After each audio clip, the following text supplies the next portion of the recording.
ওম নমঃ শিবায় বলে আমাদের জার্নি শুরু করলাম মহাষষ্ঠীর সকাল।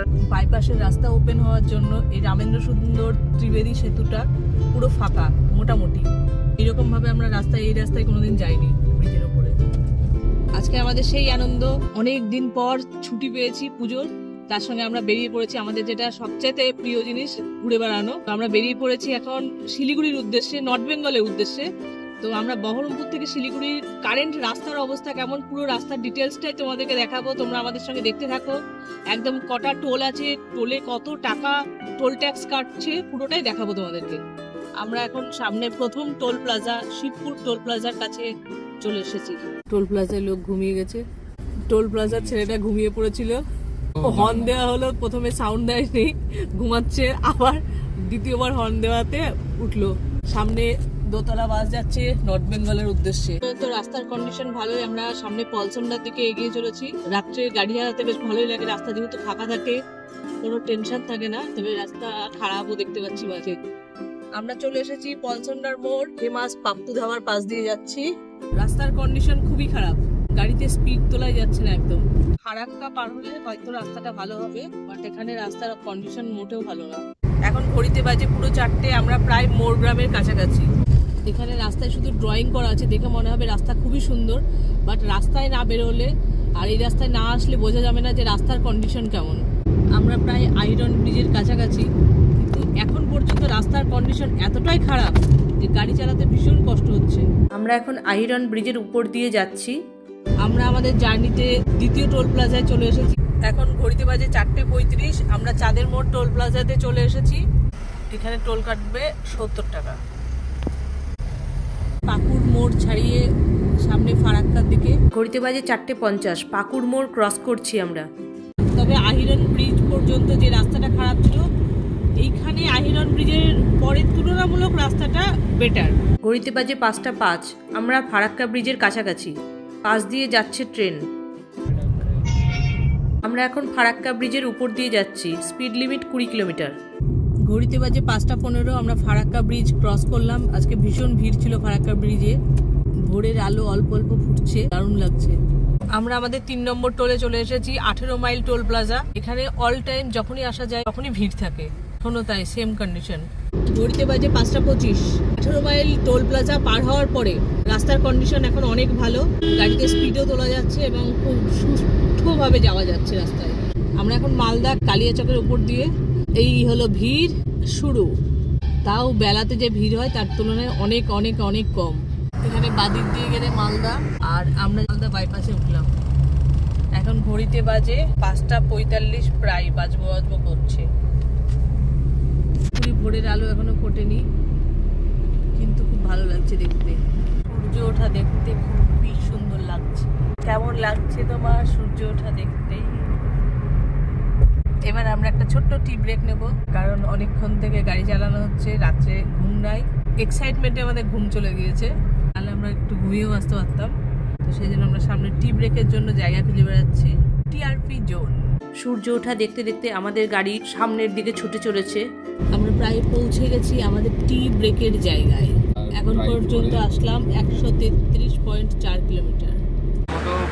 টি ব্রেক আমাদের জায়গাটা হচ্ছে পেছনে টিআরপি জোন মালদা পেরিয়ে। এখানে বেশ বড় একটা জায়গা রয়েছে যেখানে আমরা দাঁড়িয়ে খাওয়া দাওয়া করি এবং গাড়ি একটু রেস্ট নিচ্ছি, ইঞ্জিন ঠান্ডা করতে দিয়েছি, যেহেতু 133 কিলোমিটার চালিয়েছি। তো এটা টি ব্রেকের সঙ্গে আজকের দিনটা শুরু হবে, এরপরে ড্রাইভার চেঞ্জ হবে। এরপর রিলায়েন্স পেট্রোল পাম্প থেকে গাড়িতে পেট্রোল ফুল করে গাড়ি ছোটাতে শুরু করলাম। আমি ড্রাইভ করছে সঞ্চিতা। 4 নম্বর টোল এবার ঢুকছি আমরা, ফারাক্কা রায়গঞ্জ হাইওয়েজ লিমিটেড। পার হলাম গাজল টোল প্লাজা। 20 অক্টোবর 2023 আমরা উত্তরবঙ্গের দিকে এগোচ্ছি। তো চারিদিকে কুয়াশা, পরিবেশ তৈরি হচ্ছে, খুব সানি ডে, বাট নর্মালি কুয়াশা। তো ওয়েদারটা খুব সুন্দর লাগছে, আমি দেখানোর চেষ্টা করছি। এই দেখো, গাছের উপরে পুরো গাছ দেখা যাচ্ছে না, মানে এতটা কুয়াশা আর কি। এবং রাস্তার কন্ডিশন দারুণ। রাস্তার কন্ডিশন দারুণ এখনো পর্যন্ত। মাঝে মাঝে একটা গাড্ডা আছে, ওটা স্কিপ করে দিতে হবে।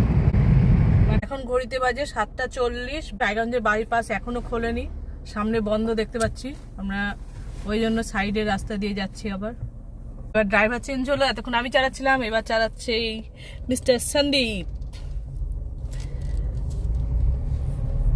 আমরা এখন রায়গঞ্জ শহরের ভেতর দিয়ে যাচ্ছি।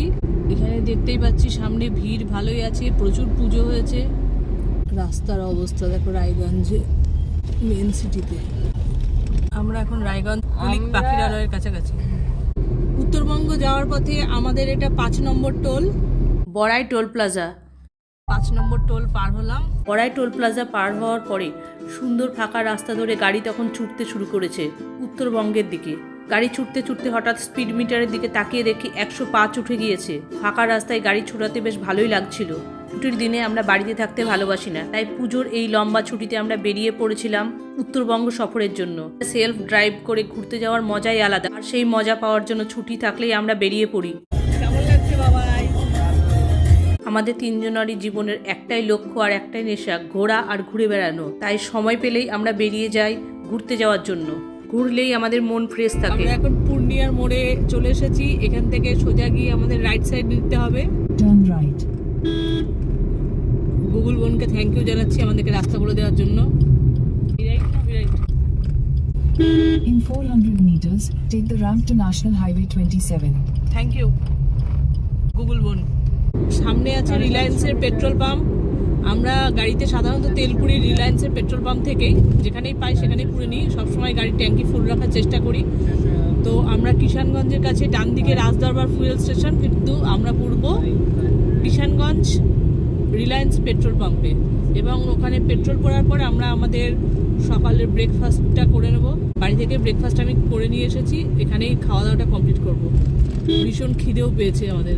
লেফটে হচ্ছে রিলায়েন্সের পেট্রোল পাম্প, আমরা ঢুকছি। আমরা যতবারই শিলিগুড়ি গিয়েছি আমাদের সকালের ব্রেকফাস্ট করি। চলে এসেছি রিলায়েন্সের পেট্রোল In পাম্পে। 300 meters. অ্যাজ ইউজুয়াল কিষানগঞ্জের যে জায়গাটা, যেখানে আমরা প্রতিবার দাঁড়িয়ে খাওয়া দাওয়া করি, এই জায়গাটা খুব সুন্দর, রিলায়েন্সের পেট্রোল পাম্প। তো আমরা পেছন দিকে অনেকটা জায়গা আছে, সঞ্জিতা বাড়ির তৈরি করা খাবার, একদম নিরামিষ, পরোটা আর পনিরের তরকারি। ব্রেকফাস্ট কমপ্লিট করে আমরা আবার রওনা হলাম উত্তরবঙ্গের দিকে। এটা আমাদের 6 নম্বর টোল। এখানে একটা টোলই কাজ করছে। আমরা আমাদের 6 নম্বর toll Suryapur toll plaza cross করলাম, করে সামনে এগিয়ে চলেছি এখন কিষানগঞ্জের মধ্যে। এখন ঘড়িতে বাজে 9:31। আমরা কিষানগঞ্জে ওভারব্রিজে উঠছি। এখন ঘড়িতে বাজে 10:05। আমরা কিষানগঞ্জের মধ্যে দিয়ে যাচ্ছি। এখান থেকে শিলিগুড়ি আর 100 কিলোমিটার আছে দেখাচ্ছে। আমরা এখন কিষানগঞ্জ রেলওয়ে বাইপাসের উপর দিয়ে যাচ্ছি। This road for 20 kilometers. তো রাস্তা নেই বাজে। ওয়ান ওয়ে হওয়ার পর রাস্তা, পাশের রাস্তায় কাজ চলছে, রাস্তা বন্ধ করে এই রাস্তা দিয়ে যাওয়া আসা সব একসাথে হচ্ছে। রাস্তার অবস্থা প্রচন্ডই খারাপ। কিষানগঞ্জের বেশ কিছুটা রাস্তা ছিল খুবই খারাপ। ফুলবাড়ি ঘোষপাড়া হয়। Continue straight onto the Islampur bypass road. Continue on the Islampur bypass road for 10 kilometers. ঘড়িতে বাজে 10:30। আমরা যাচ্ছি ইসলামপুর বাইপাসের উপর দিয়ে। ইসলামপুর বাইপাসের কিছুটা রাস্তা যাওয়ার পর আমরা নিলাম সেকেন্ড টি ব্রেক। আমরা এখন সবাই টি ব্রেকে দাঁড়িয়েছি। টি ব্রেক নিয়ে সামনে এগোতেই ডান হাতে দেখতে পেলাম একটা বড় শিব মূর্তি দাঁড়িয়ে আছে। এখন আমরা প্রায় শিলিগুড়ির কাছাকাছি। চলে গেলাম রিলায়েন্স পেট্রোল পাম্পে তেল পুড়তে। রিলায়েন্স পেট্রোল পাম্পে পেট্রোল ফুল করে ফ্রেশ হয়ে আমরা বেরিয়ে পড়লাম সামনের দিকে। সামনে এগোতেই যা দৃশ্য চোখে পড়লো তা সত্যি অকল্পনীয়। দুপাশে শুধু চায়ের বাগান, সবুজ চারিদিক, সামনে নীল আকাশ, শরৎকালের মেঘ, তার সঙ্গে বাদিকে চা বাগান, ডান দিকেও চা বাগান। আমরা এখন চলে এসেছি আমাদের 7 নম্বর টোল প্লাজা, পশ্চিম মাদাদি টোল প্লাজা। আমরা সিদ্ধান্ত নিলাম শিলিগুড়ির কাছে এসে আজকে ডুয়ার্সে স্টে করব, কাটাকুড়িতে। গাড়িতে যেতে যেতে দেখলাম মাথার উপর দিয়ে উড়োজাহাজ উড়ে যাচ্ছে। আমরা যদি বাদিকের রাস্তা দিয়ে যাই তাহলে এটা যাবে মিরিকের রাস্তা। আমরা যাচ্ছি সোজা ফুলবাড়ির রাস্তা ধরে লাটাগুড়ি যাচ্ছি। ফুলবাড়ি ঘোষপুকুর বাইপাস হয়ে যাচ্ছি। আজকে প্রথম এই রাস্তাটায় যাচ্ছি, দেখা যাক রাস্তার কন্ডিশন কেমন। চায়ের শ্রমিকরা যাচ্ছে চা তুলতে। আমরা যেতে যেতে দেখতে পাচ্ছি শরতের আকাশ, সঙ্গে কাশফুল। ফুলবাড়ির রাস্তায় পেলাম আমরা খারাপ রাস্তা। এখান থেকে জলপাইগুড়ি বলছে 48 কিলোমিটার, আর সালসাবাড়ি 147 কিলোমিটার। মহানন্দা ব্যারেজ দিয়ে যাচ্ছি। মহানন্দা ব্যারেজের উপর দিয়ে গাড়ি ধীরে ধীরে সামনের দিকে এগিয়ে চলেছে। জলডোবা হয়ে যে রাস্তাটা চুজ করলাম মহানন্দা ব্যারেজের পর থেকে, রাস্তাটার কন্ডিশন ঠিক এইরকম। গাড়িও নাচে, আমরাও নাচি। এটা কিন্তু কুয়াশা না, পুরো ধুলোতে অন্ধকার হয়ে গেছে। এখানে আমরা জ্যামে পড়ে গিয়েছি, ভীষণ ভিড়, একটার পর একটা গাড়ি ধীরে ধীরে যাচ্ছে। এবার আমরা ওভারটেক করার চেষ্টা করছি, লম্বা jam. In 200 meters, turn left onto State Highway 12A. Jaldapara. হয়তো আমবাড়ি, গাজলডোবা, ওদলাবাড়ি, মালবাজার। বাড়িতে কি আমরা কানেক্ট করবো? লাটাগুড়ি কই? আমাদের পাশ দিয়ে যাচ্ছে এখন রাজধানী এক্সপ্রেস, ফুল এসি। পাশ দিয়ে যেতে দেখলাম আবার একটা রাজধানী এক্সপ্রেস। লাটাগুড়ি থেকে এখনও আমরা 59 কিলোমিটার দূরে, যেতে সময় লাগবে 1 ঘন্টা 15 মিনিট। এরই মধ্যে রেল ক্রসিং এর কাছে পড়লাম বিশাল জ্যামে। পরপর বেশ কয়েকটি ট্রেন ক্রসিং করলো, একভাবে দাঁড়িয়ে আছি। অবশেষে রেল ক্রসিং এর জায়গা ওপেন হলো। এরপর ধীরে ধীরে গাড়ি সামনের দিকে এগিয়ে চলতে শুরু করলো। যানজট কাটিয়ে আমরা সামনে এগোতে শুরু করেছি। অনেকক্ষণ পর সামনে ফাঁকা রাস্তা দেখতে খুব ভালো লাগছে। এখন আমরা তিস্তা মহানন্দা ক্যানেলের কাছাকাছি। বেলাকোবা, এখানে বেলাকোবা স্টেশন।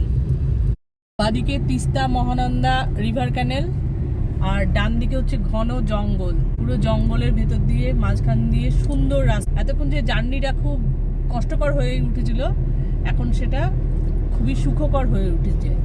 তাও রাস্তাটা অনেক বেটার, ফাঁকা বলে ভালো লাগছে।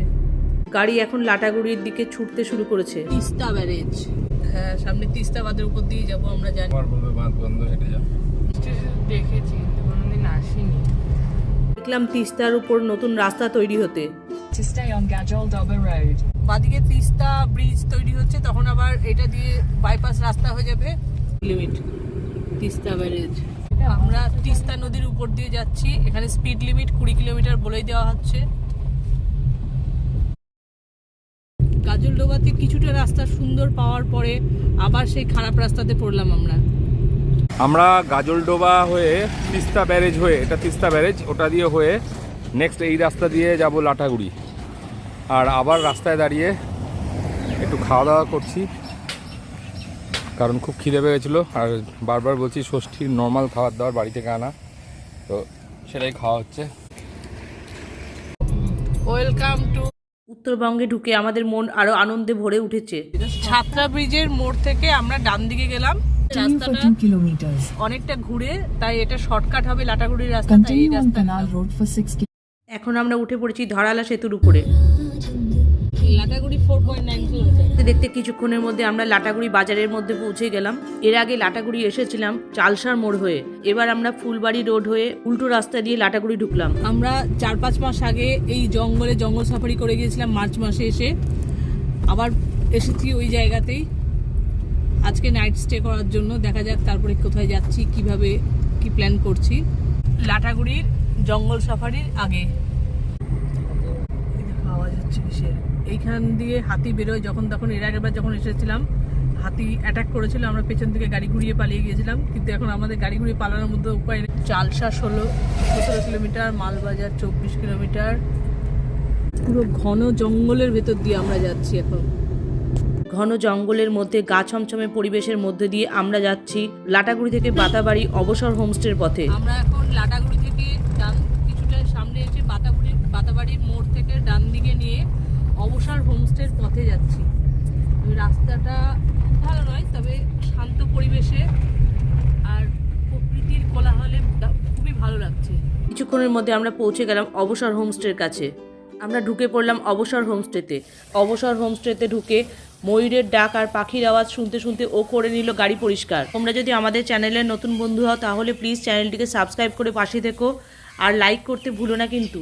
অবসর হোমস্টেতে নাইট স্টে করার পরের দিন আমরা কোথায় গেলাম দেখার জন্য চ্যানেলটিকে অবশ্যই সাবস্ক্রাইব করে দিও। সবশেষে আমরা 3 জনে তুলে নিলাম কিছু সেলফি। আজকের ভিডিও এখানেই শেষ করছি, দেখা হবে পরের ভিডিওতে।